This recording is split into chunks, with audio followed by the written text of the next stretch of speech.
today, nakaschedule talaga yung mga gagawin ko kasi nga uuwi kami.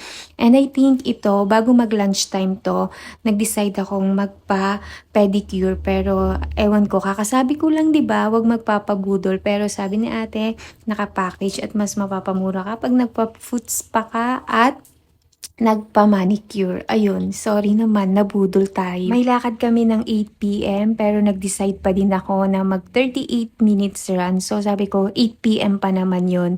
And after ng run, dumiretso ako dito sa may SM kasi nga may mga bibilhin lang kami saglit.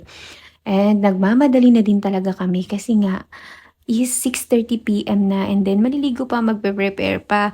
8 p.m. yung usapan na magkikita kami kasama yung mga friends ni Justin. Ang unang plan talaga nila is magsiswimming nga sa San Narciso pero hindi na natuloy kaya dinner na lang at may konting inuman sa may Magic Lagoon. Namili lang kami saglit dito ng bread kasi nga sabi ko nagugutom ako. Yun nga lang pag uwi namin anong oras na din talaga. Sabi ko sige daan na lang tayo sa may Goldilocks at kakain na lang ako ng tinapay. Buti meron sila dito na parang pizza.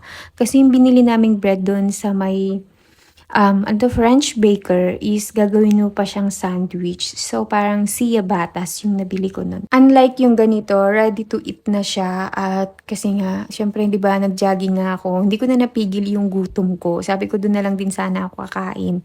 Ayoko din kasing nalilipasan ng gutom kasi iba yung feelings ko, iba yung parang aura ko. Talagang parang feeling ko ang bigat ng pakiramdam ko na nag-iinit yung ulo ko, ganun. Kaya kailangan kahit na ano namang pagkain yan. After nilang mag-decide na dito na lang sa Magic Lagoon is finally nandito na kami kasi kanina sa Pier 1. Masyado daw maingay dun, di sila makakapagkwentuhan. Etong mga to is circle of friends talaga ni Justin since high school and elementary at makikita mo solid talaga yung samahan nila. At alam nyo ba, tapos na yung mga birthday nila pero sinicelebrate pa din nila yung birthday nila nang sabay. Dapat dito kayo eh. Ay, ikot na lang. 5, 6, 7, 8. Happy birthday to you. Ay, happy birthday to you. Happy birthday, happy birthday. Happy birthday to you. Happy birthday mga tol. Happy birthday mga tol. Yay! Panalangin talaga yun. Ramdam na ramdam na yun. Thank you. Happy birthday, tol. More alak.